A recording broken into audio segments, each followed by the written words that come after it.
I'm going to reconvene this regular meeting of the City Council at 7:37. Would everyone please rise and join with me in pledging the Pledge of Allegiance? Pledge allegiance to the flag of the United States of America, to the republic for which it stands, one nation, under God, indivisible, with liberty and justice for all.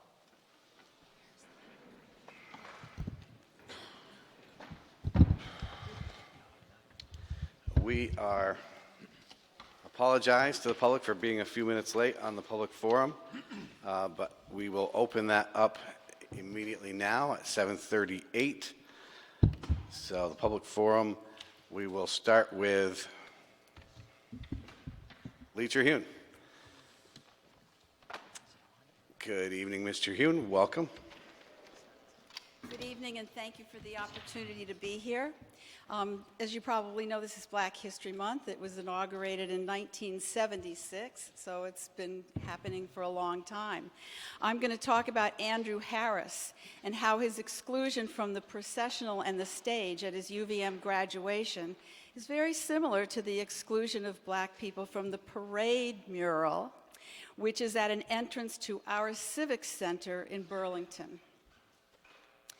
The personal histories of many Black historical figures in Vermont can be found in the Vermont African American Heritage Trail, which was founded by Curtis Reed, Jr.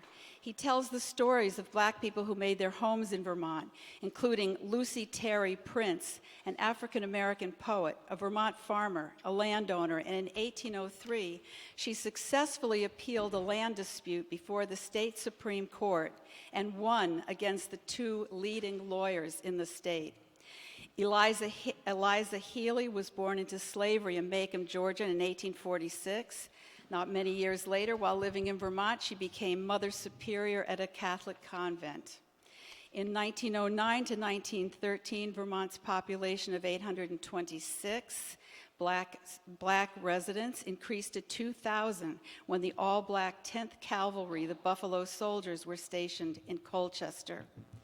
The Vermont Partnership for Fairness and Diversity has created geocache coordinates for the Vermont African American Heritage Trail. The Vermont Folklife Center has audio recordings of Daisy Turner and copies of all of her books. But I want to talk about Andrew Harris. He was the first Black graduate of UVM. He went on to be known as an abolitionist and advocate of Black equality. The anti-slavery journal, Liberator, stated that he was probably the most educated colored man in our country. He was a featured speaker at the 1839 meeting of the American Anti-Slavery Society. He was one of the founders of the American and Foreign Anti-Slavery Society. He was a delegate to the first convention of the Liberty Party and the pastor of the Second African Presbyterian Church in Philadelphia, Pennsylvania. And as you know, Philadelphia, Pennsylvania was the hub of the abolitionist movement. If you saw the Tubman movie, you know that. The account of Harris's 1838 graduation by a young lady in Vermont says, she reported that last week, cousin Harriet and myself went to Burlington and the next day attended the commencement of Mr. James Harris. She got the name wrong, it was Andrew, a colored man who was a member of the graduating class. He was not permitted to speak or to come upon the platform to receive his diploma.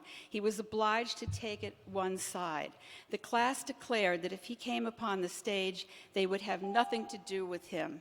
And the Rutland Herald had been reporting on this, called him the Invisible Man. And this is typical of the invisible people in history who are missing, hugely missing from the parade mural. And I hope you will take it down and be aware that intact, it's a racist narrative. Deconstructed, it's not.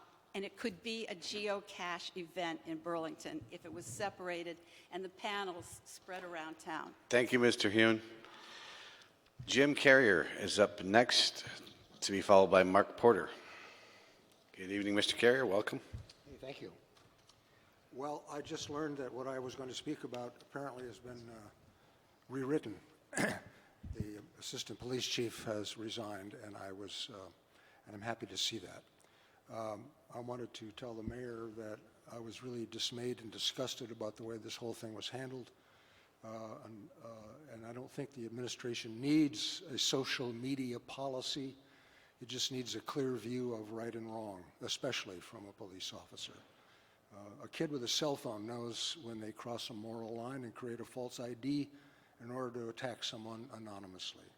So I see no difference really between what she did and using false identities and from what Russia and others are doing to spread lies to influence U.S. elections and sow discord. Her alter egos showed that her badge is really behind her badge was a closet racist and bigot who disdained the citizenry that she was sworn to protect. Her trust in her was gone. I'm glad she is gone or will be gone soon. And Mr. Mayor, my trust in you really has diminished as well. So I also think that you guys ought to order a full-scale investigation by a third party that does not include the police, the city attorney, or the mayor's office, so that we get finally, instead of reading about it in the newspaper, we have a full report of what happened and why, and that will inform where we're going. The only other thing I want to mention, as long as I've got a minute and 40 seconds, is I learned from Mr. Polino the other day that you are considering a proposal to allow apartments for people, for kids, people to live in. And I wondered whether you've considered the idea that a neighborhood could opt out. We live in the New North End, and I could easily see, I mean, as you drive around between the old North End and the new North End, you can see the difference between where it's totally rental units and where it's single-owner housing. And if everybody adds a mother-in-law house or apartment or whatever, I understand the need for it, but I wonder if my neighborhood, for example, my street, could we opt out? Is there a process by which we could opt out and say, no, we want the character of our neighborhood to stay this way. We don't want 4 cars all over the street or all over the lawns. We want single-family homes and the neighborhood that we are proud of. Thank you. Thank you, Mr. Mayor. Mark Porter is up next. Good evening, Mr. Porter. Welcome, to be followed by Trish O'Kane. Good evening. Welcome. Good evening. My name's Mark Porter from Brooks Avenue in Ward 1. I have 2 concerns tonight with representative groups of this city. The Burlington City Charter, Article 46, Section 133, states the rules of conflict. And in 133A3 states a member of the Board of School Commissioners is a city officer to which these rules apply. We currently have a conflict of interest within the school board who are rewarding the friends and coworkers with financial contracts. Board membership and conflict of interest includes Commissioner Pillsbury, a retired teacher receiving a pension and benefits continuously negotiated by the Vermont NEA, in which he will negotiate against and have common teacher friendships that will benefit financially from his decisions. Commissioner Carey, also a retired teacher receiving a pension and benefits continuously negotiated by the Vermont NEA. Commissioner Gulick, an employee of Essex Schools, has a salary used by the Vermont NEA in determining comparables, which is a common strategy in negotiations. She will be negotiating salaries that in turn will be to her benefit with the adjoining district. Commissioner Avancic, wife of a Burlington teacher whose contract is negotiated by the Vermont NEA. Commissioner Wick, who stated in a Facebook post, of which I've attached, that he would advocate for the teachers and has said that he has many friendships among teachers. These friends would therefore benefit financially from his decisions in the negotiating process. It's important to note that right now, Commissioner Wick is the sole negotiator with the Burlington and Vermont NEA unions at the current time. No other wards are represented. I claim that all of these members of the board hold either a direct or indirect conflict of interest. I ask that these 5 commissioners be restricted from any and all conversations in private or during public session or during executive sessions having to do with the contract negotiations or their provisions. My second concern is with the Housing Resource Board. Charles Winkelman states on his website that the Housing Board of Review ends in a favorable outcome for tenants 77% of the time. This is a trend that he shows on a graph has been going on for 5 years. Why would a landlord bother to go and tell his story? All citizens and business of Burlington count on you to provide fairness with the municipal system. Yet you pack a kangaroo court so it weighs heavily against businessmen providing a service to this community. I ask that you immediately review cases over the past 5 years, reported openly and with transparency, and balanced the board through new appointments and training. You have inexperienced jurors making decisions about finances that they have no idea how to do. And I have copies for everybody. Thank you. Thank you, Mr. Porter. Trish O'Kane is our final speaker tonight. Good evening, Ms. O'Kane. Welcome. Thank you very much. So I teach a class called Media Literacy and Citizenship at the University of Vermont. I'm here as a private citizen, but that it's important, the teaching role, because many of my students are very cynical about democracy, national and local, and particularly about the police. And as part of the class, I encourage them to come to public meetings and to speak, to attend, to listen, so they can see how local democracy works. And that's one reason I just heard the news about the deputy chief, and I'm very glad this has happened, but I'm still really outraged and I've just been stunned reading the news for the past 2 months in Burlington, wondering what is going on. I also was deeply disturbed by, in her posts, Deputy Chief Wright impugning Dr. Stephanie Seguino's data on police profiling, calling it, quote, fake, fake, fake, unquote, because Dr. Seguino has been working with the police force for years trying to help institute reform. So I'm wondering if there's something more systemic going on within the police, and this isn't just one person who feels this way, and there's real resistance to reforms. Because 40 posts, over 40 posts that were reported, that's not an aberration. Using fake identities to post over 40 fake posts is systematic deception. It's a campaign, it's a form of bullying, and I would like to see the city do a real or have an independent investigation and release the information that the press is asking for, and to end the cover-up. Finally, also, it's obvious because of this crisis, we need more civilian oversight over our police, and we need the police commission to be strengthened and to have more authority and decision-making power. Thank you. Thank you, Ms. O'Kane. We appreciate everyone's comments tonight. That concludes tonight's public forum, and we now will move to the consent agenda. Councillor Busher. Yes, I'll move to adopt the consent agenda and take the actions indicated. Councillor Busher is moving the consent agenda, seconded by Councillor Pine. Any discussion? Hearing none. All those in favor of passing the consent agenda and taking the actions indicated, please say aye. Aye. Any opposed? That passes unanimously. And we'll move now on to the deliberative agenda. Item 5.01 is a presentation from Alina Korsak, CPA, and Principal Melanson Heath regarding the review of the 2019 audited financials. Welcome. Good evening. I'm Scott McIntyre, Alina Korsak. I'm here with her tonight to give you a quick walkthrough of our audit of your financial statements for the year ended June 30, 2019. We've put together a very brief PowerPoint presentation that's on the screen up here to walk through your comprehensive annual financial report. It's 180 pages. We thought that a little snapshot up on the screen would be advantageous to the council and to the mayor. And we're really going to talk about three major subject matters tonight, but we certainly will try to answer any questions that you may have. You know, tonight's objective is to just give you a summary of your general fund results of operation.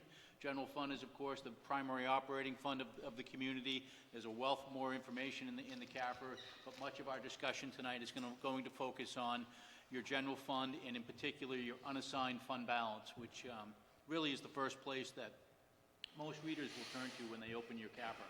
The second thing we'll walk through is our management letter. Based on our work, we have some recommendations to improve the internal control and reporting put out by the City of Burlington. And then lastly, I'll walk through a little bit of the CAFR. Again, I mentioned that it's 180 pages. I'm really just going to tell you a little bit about what's in there.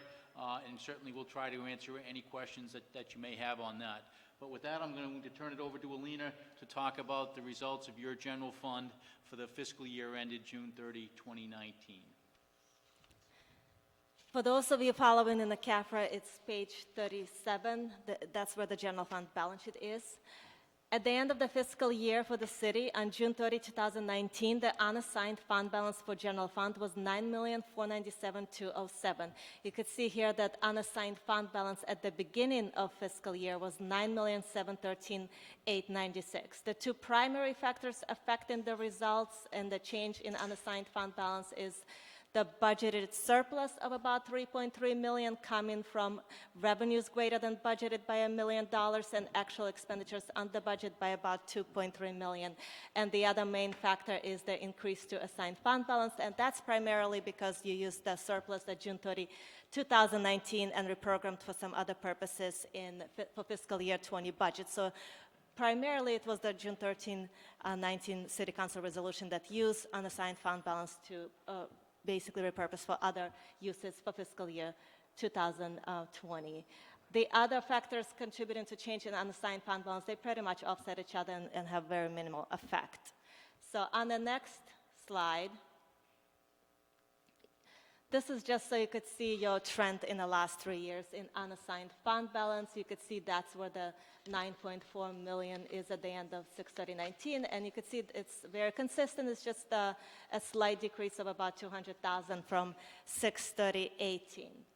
And then on the next slide, this is basically what your general fund unassigned fund balance is as a percentage of total general fund expenditures for that fiscal year. So at 6/30/19, unassigned balance of $9.4 million, that represented 14.9% of total general fund expenditures for the fiscal year 2019. And now we can start with the management letter. So we had 2 repeat comments from prior year and 2 new comments, which we're calling current year comment. The first repeat was improved capital project accounting. Currently in the city's general ledger, there's no separate fund for every capital project fund. So project module is used, but there is no central, easily available space and place where those life-to-date revenue and expenditure reports are available, so you could see what ending available balance is for each project. And we recommend that this framework is established and maintained, because it's critical to know what year-to-date revenues and expenditures are and what available balance is for every project on a regular basis. And we also recommend that the unspent bond proceeds for each project is also tracked and maintained. Okay, thank you. The second comment is to enhance the quarterly financial statements. And the city has great reports on their website for annually budgeted funds, like general fund, water, wastewater fund. We recommend that other funds that are not typically run on a fiscal annual budget, they're more multi-year funds, like capital project funds, special revenue funds. A lot of them are grants, particularly CEDO, also TIF funds. We recommend that those financial statement quarterly reports are enhanced to provide life-to-date revenue and expenditure balances. The new comments we have first is improve retirement reconciliation and perform an internal audit. We tested some data between the actuary and the 3 contributing entities, the City of Burlington, Burlington Electric Department, Burlington School District, and we found deviations and inconsistencies between the census data provided, including pensionable wages, contributions. So we recommend that the retirement reconciliations be improved. There were also some lack of audit trails and deviations in retiree member files and benefit payments, and some other tests that we've done. We came across lack of audit trail and deviation. So because of that, we just recommend that the internal audit be performed and the reconciliation be improved. And the last comment deals with year-end closing and controls over journal entries. We noted that even 6 months after year-end, even in December of 2019, there were significant journal entries done in the city's general ledger, and that's really late in the year. And we also noted that because the divisions and the city clerk treasurer's office were not available, not ready at the typical time frame that we performed field work, and it had to be pushed back. the audit was delayed, and it was really difficult to even file by the extended deadline of January 31st, 2020. And these divisions heavily rely on the city clerk treasurer's office and their support. So we really do recommend with dealing with all these issues and all the help needed with the timely formal year-end closing process and control of journal entries, that the city can consider hiring additional higher-level staff for city clerk treasurer's office to be able to accommodate all the changes that need to, and all the improvements that need to take place. And just to carry on that last comment, is adhering to a formal closing schedule. As Alina pointed out, I mean, the city was continued to make entries, significant entries to its general ledger in December, 6 months after year end. With the rate covenant issues, you have your enterprise funds that are required to file approximately the end of November. It's not a precise date, but approximately. So, really adhering to a closing schedule is critical for the city, particularly for those enterprise funds. And of course, this comprehensive annual financial report that I'll speak about in a minute is required to be filed by December 31, and it was extended through the end of January and filed on the 31st of January of this year. So really adhering to a strict closing schedule is something that the city really needs to achieve in the fiscal year that you're presently in right now. And just on the last slide, again, just to talk about your comprehensive annual financial report, or CAFR for a moment. As the name implies, it is extremely comprehensive. It's, as I said earlier, it's over 180 pages long. The first place that everybody turns to is that page 37, and they look at unassigned fund balance in your general fund. But there's so much more in here. In fact, the CAFR, or as the name implies, is a very comprehensive document. It's an expansion of your basic financial statements, and you've been preparing this CAFR for 3 or 4 years now. The basic financial statements would probably be about 80 pages, and your CAFR is 180. It includes a wealth more information in there, including an introductory letter and combining schedules.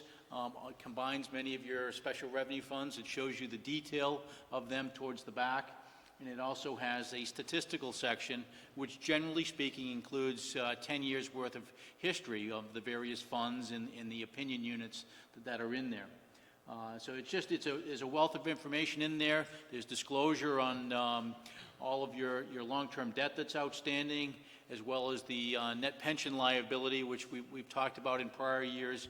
We didn't plan to get into tonight. We certainly can talk about it if the council wants. But there's a wealth of information about the related assumptions associated with your net pension liability in the footnotes. So that's a quick walkthrough of one thing when I mentioned the opinion units. One thing that I should have mentioned as maybe it's the second place that gets turned to in a CAFR. The first place is that unassigned fund balance. Next, the reader is generally going to go to the auditor's opinion. They're your financial statements. Our opinion is in there as well, and that states that based on the audit work that we've performed and the audit standards that we've followed, our opinion on your financial statements is that they are materially correct in accordance with generally accepted accounting principles here in the United States. It's what is known as a clean or an unmodified opinion. You've been receiving that now for a handful of years. Went through a couple of years where it was modified and wasn't in accordance with generally accepted accounting principles, but for several years now it's been a clean or an unmodified opinion in your June 30, 2019 CAFR. Our opinion on it is that. It's an unmodified opinion. So, again, that's a quick walkthrough of our audit, your general fund, some of our recommendations, and just a sort of a little brief overview of what's included in a comprehensive annual financial report. We'll try to answer any questions that the city may have at this time. All right, thank you for that presentation. Councilor Pine. Thank you, Mr. President. What would be the target percentage for unassigned fund balance that you would be aiming for? We're up at 14+%. Is 10% really the number our number we're shooting for? Rating agencies generally would look for between 10 to 15%. So we're in that range. GFOA recommends 2% of expenditures, and I think that ends up about 16 point something %. Can you say that again? the Government Finance Office Association, the best practices they have on their website recommend 2 months of operating expenditures. I think she said 2%. They did, you Oh, did. sorry. Yep, She you meant did. 2 months' worth of cash Cash. disbursements from the general fund as a fund balance amount. It equates Dollars, not between percentages. 16 and 17%. And what do we have as far as, are we at 2 months? What did you say we were at then? I didn't calculate. It's at 14.9%, so it's around there. It's approximately 15%. Okay.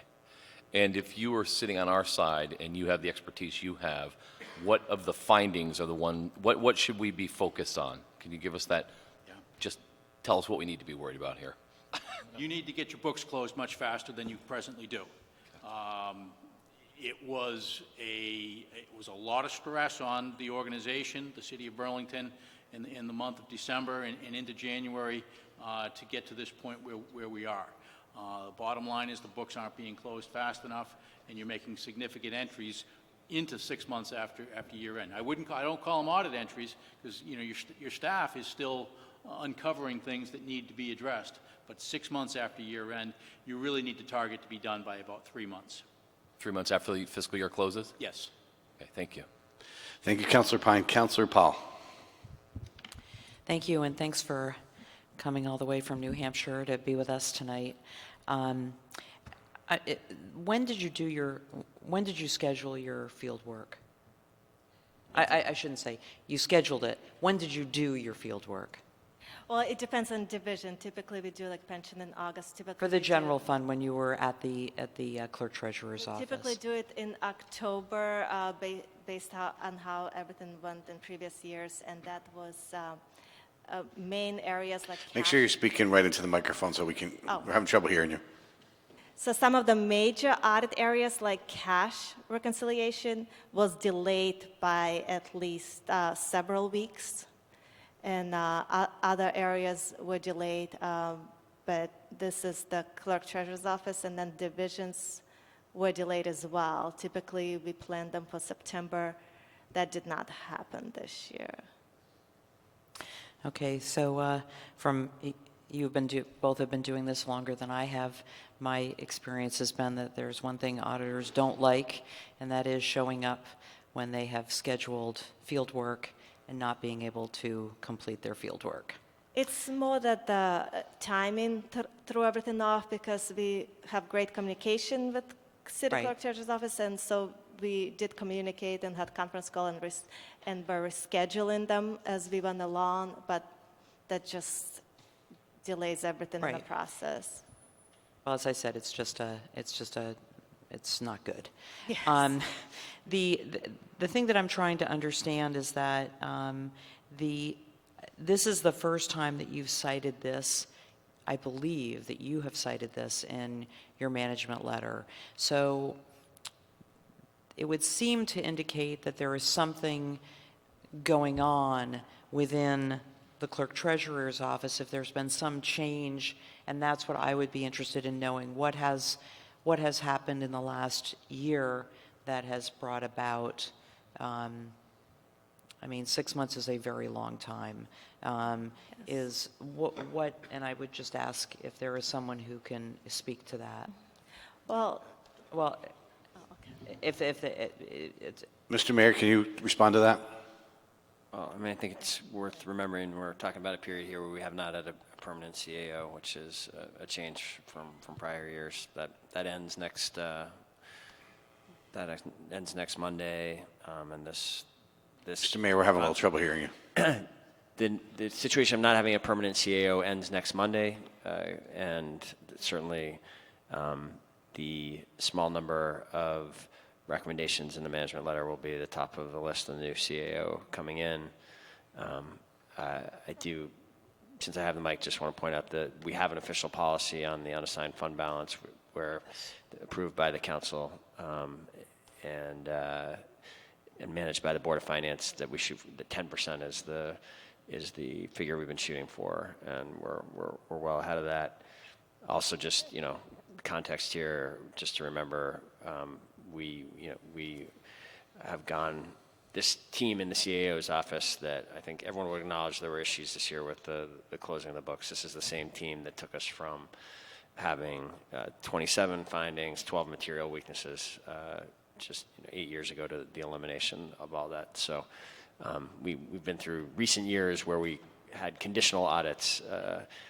We now have unconditional audits. So I think the comments about, certainly there's an issue here that the new CAO will address. I think we should keep the larger perspective of huge progress by this department in perspective. Can I continue? You can. Thank you. So this is not nothing against the CAO's office. I mean, I think it's just simply a question of, since this hasn't been a finding before, is why this might be a finding now. So we have the answer to that. When I first was elected to the City Council, the management letter was 70 pages long. There were it was essentially a cut and paste every single year what the deficiencies were, going back to 2005, 2004. So I can attest to the fact that the mayor is correct, that we have come a very long way. And then the only other question that I had is just simply sort of trying to understand, because I've never seen this before. On the first page of the CAFR is listed, or two people are listed, the Director of Financial Operations and then the Controller. In the letter that is on page 7, the same people are signed, but one is signed as the Chief Administrative Officer. So I'd like to understand how that person could be the Director of Financial Operations and be the CAO. I think we would probably need to defer to the city to answer that. I think I see what you're referring to on page 7, but beyond that, I'd need to defer to someone at the city. It just looks like a typo that we got from this citizen transmittal letter that goes into. We're having trouble hearing you again.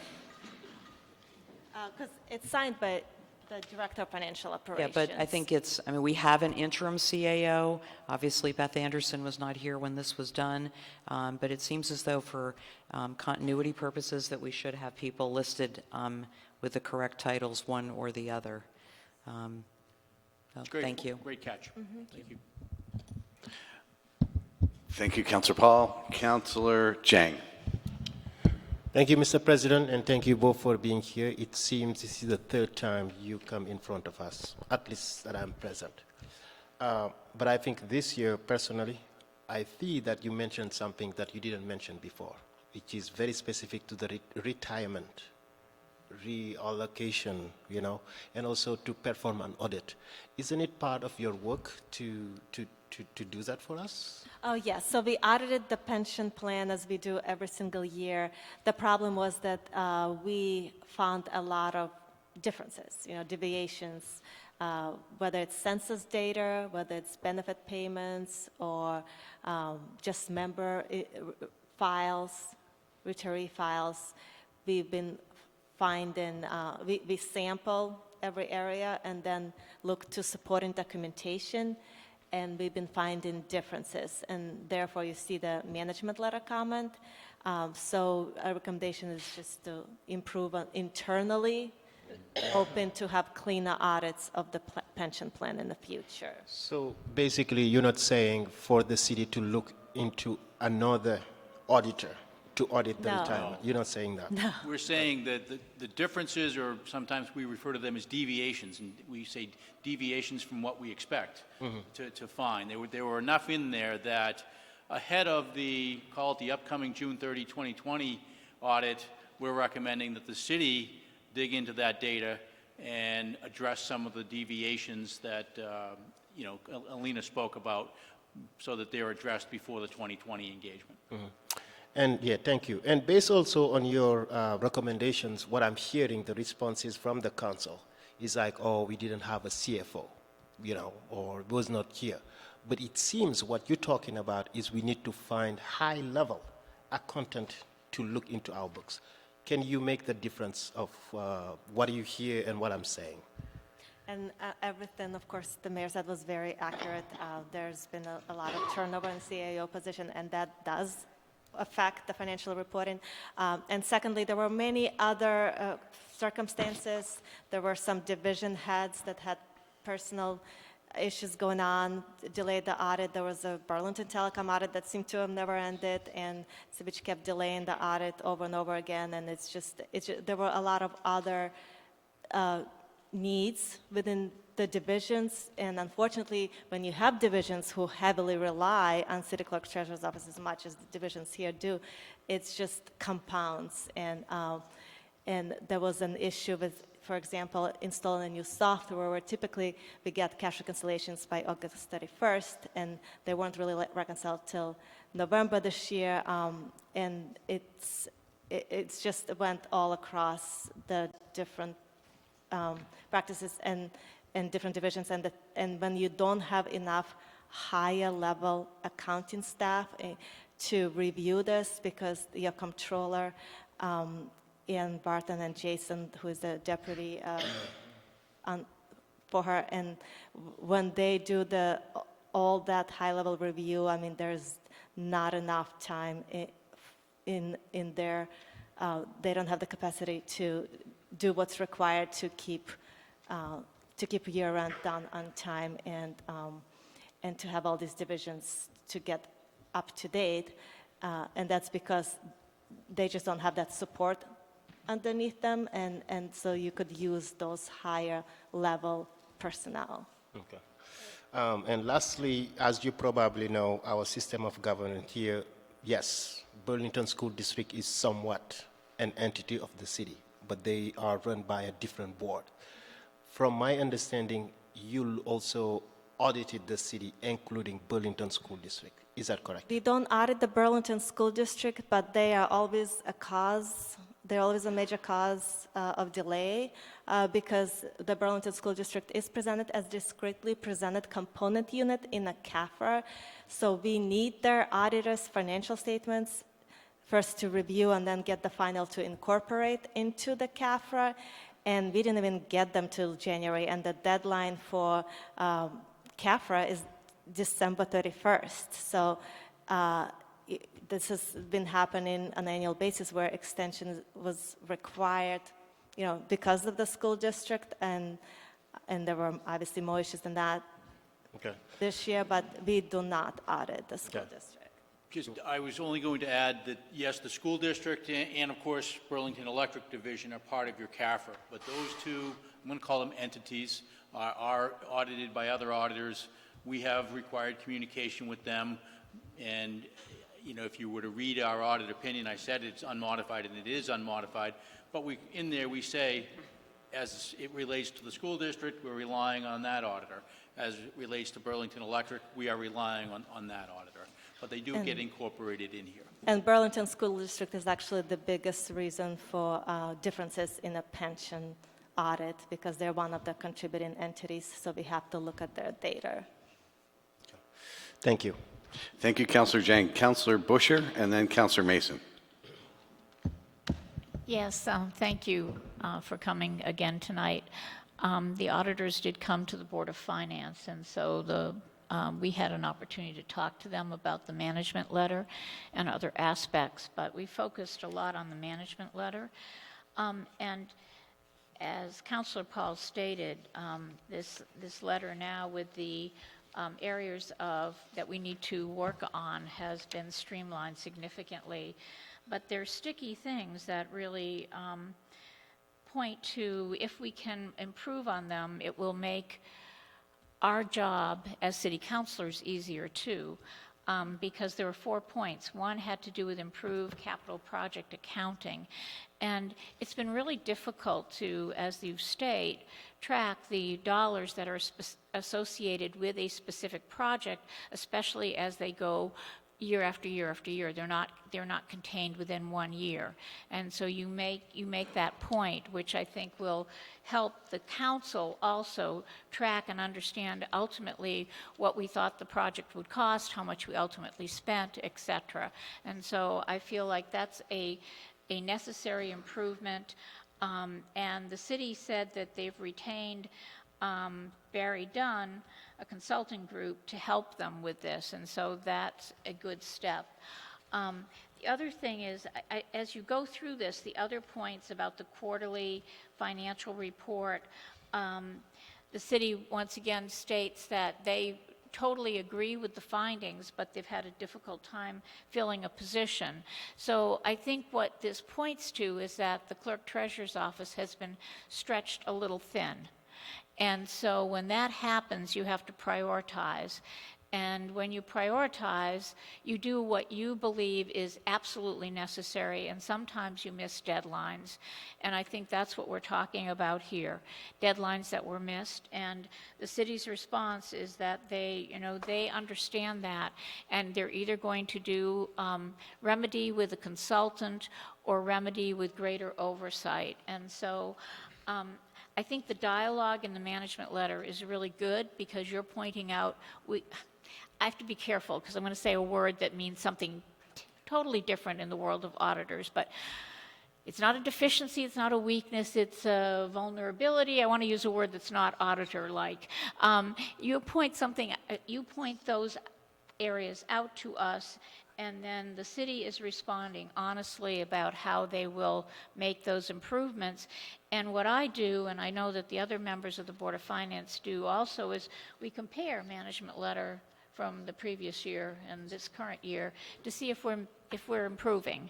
And for the most part, we are. Sometimes we're still a little stuck in some of the issues because they're not easy to solve. But I very much appreciate your explanation, and I am not ready to drag this whole council down with the retirement system information, but I did read it, and I probably would benefit from maybe talking to the administration before I reach out to you about understanding a little more of that. But thank you very much. Thank you. Thank you, Councilor Busher. Councilor Mason. Thank you, President Wright. I want to talk just for a second, because it's a little inconsistent with my understanding about the management letter and the struggles getting data from BED and the school department. I was not aware. I thought all those employees had been separated off. That obviously is not the case. You say separated off, they act like a separate entity. However, under generally accepted accounting principles, given the governmental structure and things like that, they come underneath what we refer to, and it's not it's not an auditor language, it's Scott's language. They come under the umbrella of the reporting entity of the city of Burlington. So they are sort of separate employees, but they are related enough to the primary government, the city of Burlington, that those financial statements get brought in here to your comprehensive annual financial report. That differs slightly from Burlington Electric, which is considered a straight department of the city. And if you're talking about the management letter for pension, they are members of the city of Burlington Employee Retirement System, BERS. BED, Burlington School District, and the city are the three employers that make up the Burlington Employees Retirement System. So when I'm looking at the total pension liability in the audit of 262, you're telling me that includes school and BED employees? Because So on page, What page are you on, Councilor? I'm actually on the wrong report now. I'm looking at last year's. I was actually looking at last year's to figure out how the fund performed. Well, current year is on page 34 of the CAFRA, and you see net pension liability, you see total primary government, that does include Burlington Electric Department, and then to the right you see this quickly presented component unit, that is the Burlington School District. Okay. Thank you. That's helpful. All set, Councilor Mason? Yes. Any other questions? Hearing none, thank you very much. And we will, just to clarify, Mr. Mayor, so your response to Councilor Powell before was now with a CAO in place that you are confident that we will be able to correct the issue of the lag in time in regard to the closing out of the books from 6 months back to the Statement, President more. Wright, is that the four items that have been identified in the audit in this year's management letter will be among the first instructions of the new CAO, and I'm sure having that I'm confident that, as we have many times in the past, we will make progress on these items called out in the management letter, just as we have on past management letters, right. including the attention to the journal, to the closing the books quicker. Thank you. I think you will see next week's Board of Finance requested action on the capital accountant position or our plan for your consideration. So that's one of the items that we're moving very quickly on. Great, thank you. Hearing no more questions, and with no objection, we will waive the reading, accept the communication, and place it on file. All right, thank you. Thank you. Thank you very much.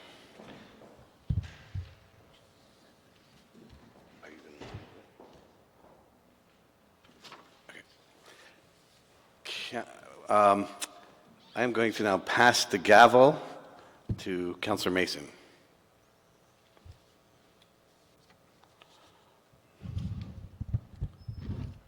Thank you, President Wright. Next item on our agenda is 5.02, a resolution, Council on Aging. Councilor Wright. Thank you, Acting President Mason.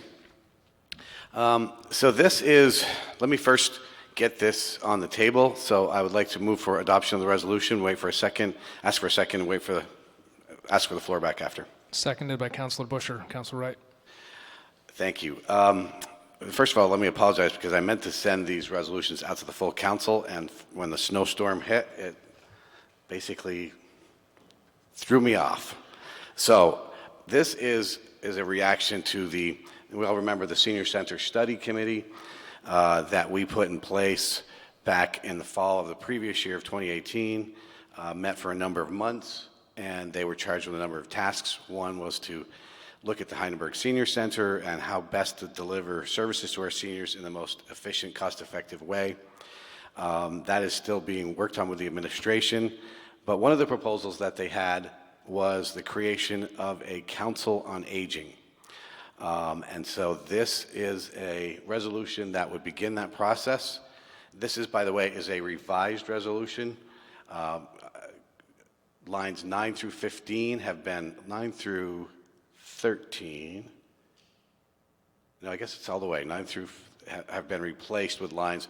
We were sending it strictly to the CDNR committee to be worked on. Now it's going to be going to CEDO, Burlington Parks, Recreation, Waterfront Department first, and for recommendations, and then going to the CDNR committee with the idea that they will then come back to the full council with a proposal and with the expectation that the council will then implement a Council on Aging. So I think this is really important. It's been something that has been desired by seniors in our community for some time, and I think this will be very helpful for them to meet from time to time and advise the administration and the council on recommendations that they have in regard to a number of issues. So I hope that the council will unanimously support this. Any other councilor, excuse me, wish to speak on this item at this time? Seeing Councilor Jang and then Councilor Busher.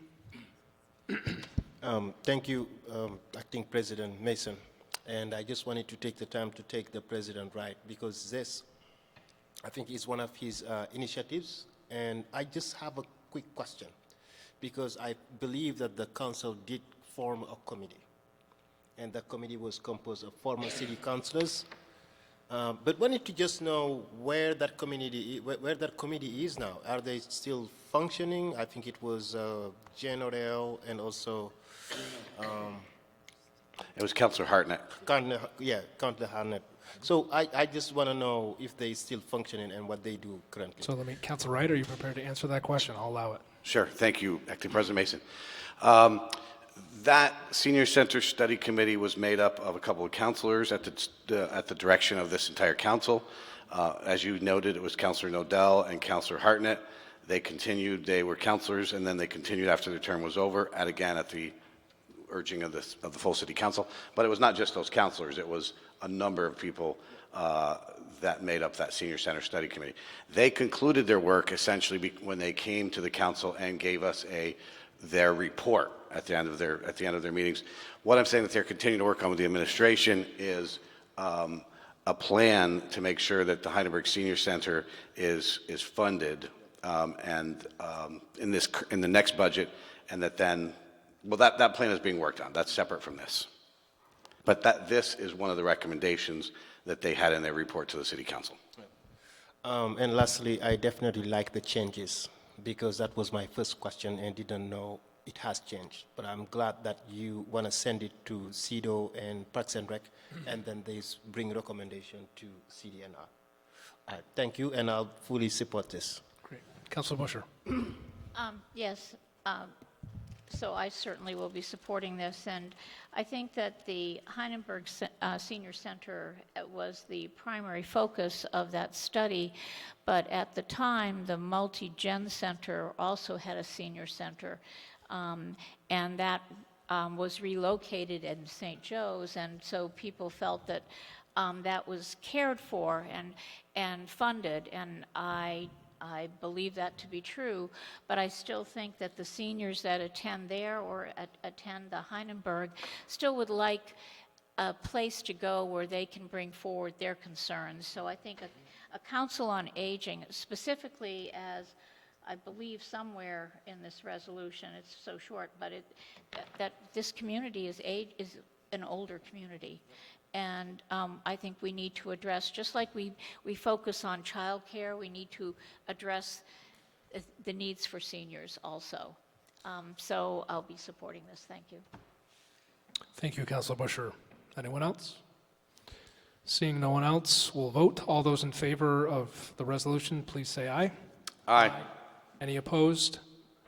Seeing none, passes unanimously. Next on the agenda is 5.03, a resolution Vermont Lake Monsters. Councilor Wright.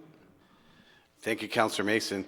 So this is, and I want to thank Councilor Pine for his help on this resolution and making some revisions to it. Appreciate that. But let me first move for adoption of the resolution, wait for a second, and ask for the floor back afterwards. Seconded by Councilor Pine. Back to you, Councilor Wright. Thank you, President Mason. So again, thank you, Councilor Pine, for the help on that. And this is essentially, I think pretty much everybody's aware that Major League Baseball has come up with a potential plan which would eliminate 42 minor league franchises across the country. And our Vermont Lake Monsters are on that list. And if they implement the plan, we would likely lose the franchise as it is today. And that would be, I think, hopefully we all think, would be a great loss to our community. I know Councilor Pine, who has been a regular at games for many years and was a person who took in players on the team for many years as well, as other community members have. It is a sport that's not only baseball, but the P Corps have made it into a family-friendly nightly routine during the summertime when they're in town. And so it's an event every single game. There's baseball, but it's also family fun and entertainment. And it would be, I think, a huge mistake for MLB to implement this plan because losing these minor league franchises across the country will actually be bad for baseball, bad economics. I think this helps create new young fans in addition to hurting the economies of our communities across the country. So hopefully we pass this. The bottom line is the resolve clauses are saying that we urge MLB, Major League Baseball, to abandon this ill-conceived plan, and that if they don't, we encourage our congressional delegation and all of Congress to do what they can to block them, including considering revisiting their antitrust exemption. And I know our delegation has already been pretty supportive of that, but I think it's good for the City Council to get on board that we're saying that we think this is a bad idea.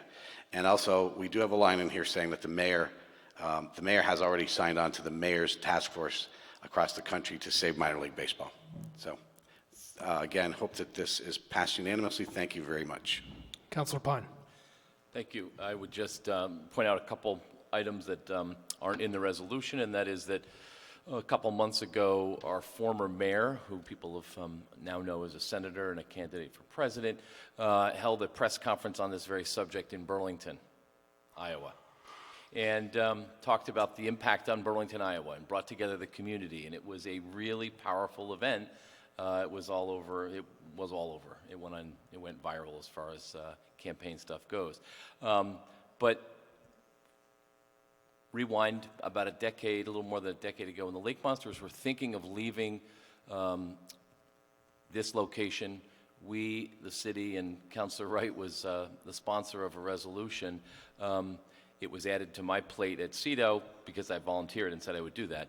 But we looked at the economic impact of the Lake Monsters to see if there was a way to finance some improvements to the facility, and I think we determined that on an annual basis. It's not huge, but it was in the neighborhood of $300,000 of extra economic activity between the activity at the park in terms of what they sell and the people who come and the attraction that it is.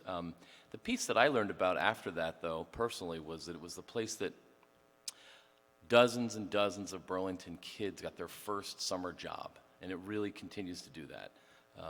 Not just my sons, both of them did. They loved the game, but there was many kids who didn't care at all about the game, but they learned about the importance of showing up and how to interact and cooperate with other people and, how to greet guests and all those skills that young people learn. Lots of kids in Burlington get their first job up there, so we should remember that it's part of our economic development to have a team like this in our community. Thanks. Councilor Busher? So I called and added my name to this because the field is in my backyard, and actually for all of you, and you're going to go, oh my God, but residential parking started as a result of baseball coming to Ward 1 and to this city. So I just want everyone to realize that, like it or not. But it also, there was noise, there were lights, there was lots of issues, but we worked collectively because everyone valued the event. And actually people describe it, as I've described it, as happy noise. There's noise, but it's happy noise, and it's wonderful. And I want to share my most treasured memory is being in my backyard and seeing a helicopter, and it wasn't flying a patient to the hospital, it was circling the field, and I was like, what is that doing? And then all of a sudden, this parachute, and then this thing on the parachute, it was Champ. And Champ jumped from the helicopter and landed in the field, and it was, the kids were squealing, everyone, and Councilor Busher was squealing, and it was wonderful. It was really a great event. So I think that, everyone, I don't think people can put a value, although Councilor Pine did, on what it means to the economic value to the community, but the value to an affordable way to find entertainment in Burlington. You just can't say enough about that. So I thank the makers, the sponsors of this resolution, and I'm certainly hopeful that this will continue. And I want to also, you mentioned, but Ray Pecor did a huge upgrade to the field and to the stadium. And, the field is old. It's one of the oldest fields in the U.S. And if you've never been there, you just need to go down and just enjoy it. And if you go, I think, after the 6th or 5th inning, you don't have to pay. I probably shouldn't say that, but anyways.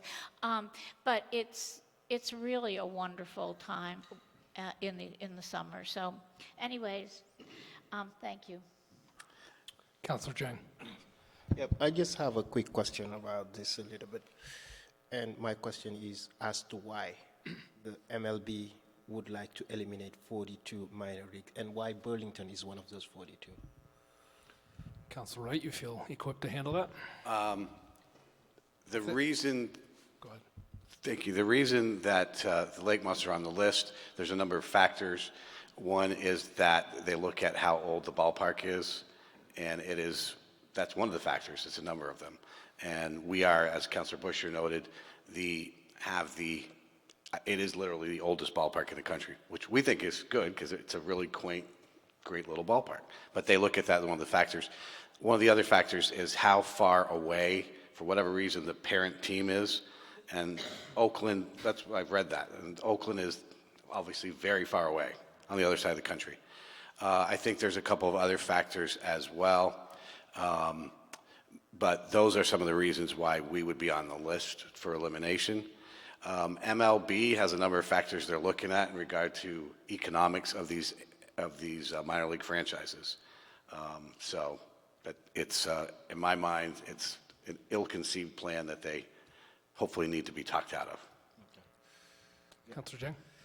Thank you, Acting President. And it seems from Councillor Pine, the city is allocating $300,000.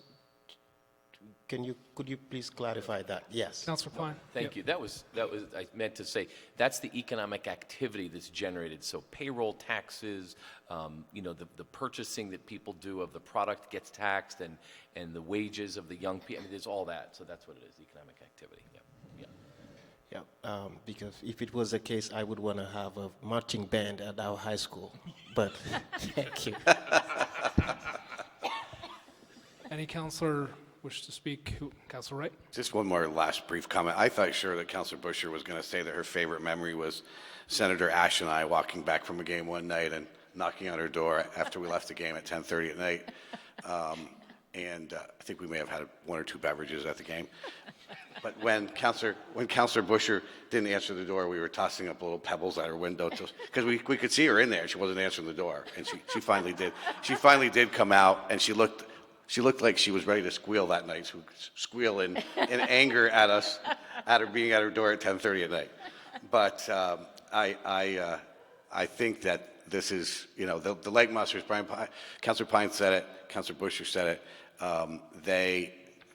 They are, I think they're one of the crown jewels of the city of Burlington, one of the attractions of the city of Burlington, along with the Lake Champlain, the marketplace, and other things. So keeping the Lake Monsters here is, I think, is paramount for our city. Thank you. Thank you, Councillor Wright. I'm not sure whether that makes me want to vote in favor of or in opposition to this resolution, but seeing no one else, we will now vote on 5.03, Resolution Vermont Lake Monsters. All those in favor, please say aye. Aye. Aye. Any opposed? Seeing none, the matter passes unanimously. You want the gavel back? Do you want to keep it? I'm happy to do it. Next, item 6 is committee reports. Any chairs wish to report at this time? Councilor Tracy. Thank you, Councilor Mason. I just wanted to report that the Transportation and Energy Utility Committee meeting last week, we dealt with the North Winooski, or the Winooski Corridor study that took up the great majority of our agenda. And we didn't actually complete the rest of our items. Those will be on our March meeting. But the main thing was that we move forward a resolution that will be coming to the council next Tuesday, next Tuesday's meeting. So keep an eye out for that on the agenda for the next meeting, and members of the public, if you're interested in commenting on that, please attend next week's council meeting. Thank you. Thank you, Councilor Tracy. Any other committee? Councilor Pine. Yes, I wanted to just announce that the City Council Community Development and Neighborhood Revitalization Committee, when we say CDNR, a lot of people don't know what it means, so I have to say it each time, meets on this Wednesday, the 12th, conference room 12 at 6 p.m., and the focus of our meeting is looking at the issues around how to extend a little more security of tenure, a little more protection to renters in Burlington. So that's our focus on Wednesday. And we'll spend, I think, the entire meeting on that subject. Thanks. Any other committee chair? I will report back as a member of the joint commission, I guess we're called, with the Planning Commission, that we are having a hearing tomorrow, 6:30, Police Department. There's a public hearing on parking minimums, or the removal of parking minimums in downtown core and activity cores, and then continued discussion on short-term rentals, which is going to be continued for a few meetings, I envision. Seeing no other committee reports, open item 7, City Council General Affairs. Any councilor wish to speak on general affairs? Seeing nothing. Sorry, Councilor Roof. Actually speaking on behalf of a good friend of the city, Jared Wood, who called me a couple times over the last week to talk about traffic safety and pedestrian safety, and he wanted to direct me and everyone else to a New York Times article today on page 21, as I understand it, also found online, that talks about some of the things that New York City has been moving forward with regard to pedestrian safety and traffic safety. So on behalf of Jared Wood, that's my update. Thank you, Councilor Roof. Next on the agenda is Council President updates. Anything to update, President Wright? I do, thank you, President Mason. I just want to alert the council, we have heard about some of these things, but at the next meeting on the 18th, next Tuesday, there are a lot of potentially big items on the agenda for next Tuesday. I'm meeting with the mayor, I think tomorrow. Is that right? I think it's tomorrow. And so we have to sort through all this because, again, we can't have, we've got to, there's a potential that one or two items might not make the agenda next Tuesday that are expected to be on the agenda. I don't know yet. There are a lot of big items on there, and so we have to see what's going to make it. The ones that are time sensitive certainly will have to, and we know some of those are time sensitive. So we'll work through that and let the council know. I do want to make one other comment, and I would like the city council to take a moment of silence in observance of the passing of really a legend and a giant of a person named Bobby Miller, passing away just a few days ago. I think we probably all are aware of the legacy of Bobby Miller, a guy that grew up in poverty, made a lot of money and gave back tenfold, way past tenfold, was perhaps the biggest philanthropist in the state of Vermont.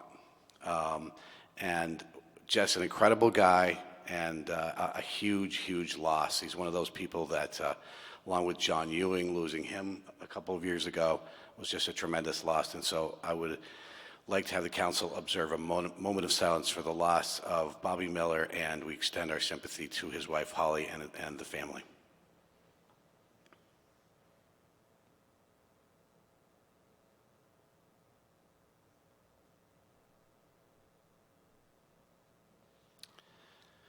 Thank you. Thank you, President Wright. Mr. Mayor, General Affairs. Thank you, President Mason, and thank you, President Wright, for making sure that Bobby's passing was marked at this meeting. The funeral for Mr. Miller is on Wednesday out at the fairgrounds, appropriately enough, one of the many places that he contributed mightily to on Wednesday morning. Bobby's particular generosity with the city should be noted as well and remembered on this night. Of course, we owe the Miller Center in the New North End to his generosity, among other gifts. Three quick notes from me. One, and I take President Wright's concern about how full next week's agenda is going to be. One item that really is time, there are many time-sensitive items. I do want to note there was at one point a plan to have some discussion of BT tonight. That didn't happen. But nonetheless, next week is really critical if we are going to meet the March deadline that a decision be made by the council in which direction we want to go. If the council does want to see investment in the new BT, there's a bunch of work that needs to happen before the March 12th deadline. We need a decision from the council, as we've been talking for some time at the February 18th meeting. We are expecting the ballots for the local items to be in and available at the clerk treasurer's office on Wednesday, and that would be when the early voting would begin. And finally, I do just want to make sure the public and the council is aware and saw the release last week of the updated BTV stat dashboard and the updated data portal. We've been getting good feedback and use from the public since those went online. Just want to make sure everyone is aware of those updates, which are an important part of the communication of the city's work to the public. With that, President Wright, that's all I got tonight. Motion to adjourn? No, so, Oh. sorry, district energy executive session. We still have to do an executive session. It's not on the agenda. Would someone like to make a motion with guidance from the city attorney in terms of going into executive session to discuss district energy? Wow, I got all excited. I thought we were going to adjourn. Sorry. Yes, I believe this is an update on negotiations that are being done to eventually come back to you with a contract or more than one contract on district energy, and we would need a finding that premature disclosure would put the city at a disadvantage because of that. Any counselor like to make the, I'll move that. Counselor Busher moves. Questions? Point of order, we did this earlier, I think. So Oh, yeah. okay. I was not in that meeting. So do we just need It's to okay. make a motion to go into executive session? I think you should go ahead and remake the finding and We'll do the motion revisit. just Counselor because you Busher came has made a out. finding. Is there a second on the finding? Seconded by Counselor Pine. Any discussion? Seeing none, all those in favor of voting in favor of the finding, please say aye. Aye. Aye. Any opposed? It's unanimous. So based on Busher. those findings, I move to go into executive session. Is there a second? Seconded by Counselor Pine. Point of order, City Attorney. There's no action expected after That's executive correct. session? Okay, so we'll be done with Channel 17. There's a motion to go into executive session based on the findings, seconded by Counselor Pine. Any discussion? Seeing none, all those in favor, please say aye. Aye. Any opposed? It's unanimous. We will go into executive session, and thank you, Channel 17, for being here tonight. Who I think stays? Oh, you sorry. want Staying here will to be- invite staff, the CAO, the city attorney, the mayor's office staff, Darren Springer from BED. Great. Thank you. Noted for the record.